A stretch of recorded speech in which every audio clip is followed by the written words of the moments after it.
Labą dieną, parodysiu, kaip galima pririšti Horman analogą prie Horman Bisecure papildomo imtuvo, kuris yra dažnai naudojamas pramoninėse automatikose. Taigi turime programavimo mygtuką, jį paspausime, ir paspausime po to mygtuką, kurį norėsime pririšti. Spaudžiame, LED pradeda mirksėti, spaudžiame pultelio mygtuką ir jo neatleidžiame.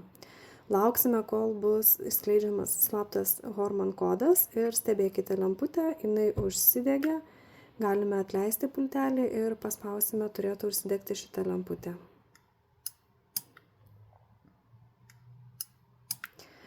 Jeigu turite pajungtus kelis kanalus, tai tada be abejo prie antro kanalo galite pririšti 2 kartus, tuomet reikės paspausti 1, 2.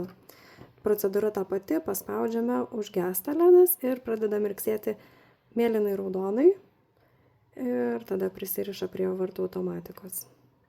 Dabar šio atveju antras kanalas neuždegs lemputės, bet tiesiog užsidegs indikacinis LED, jeigu matote.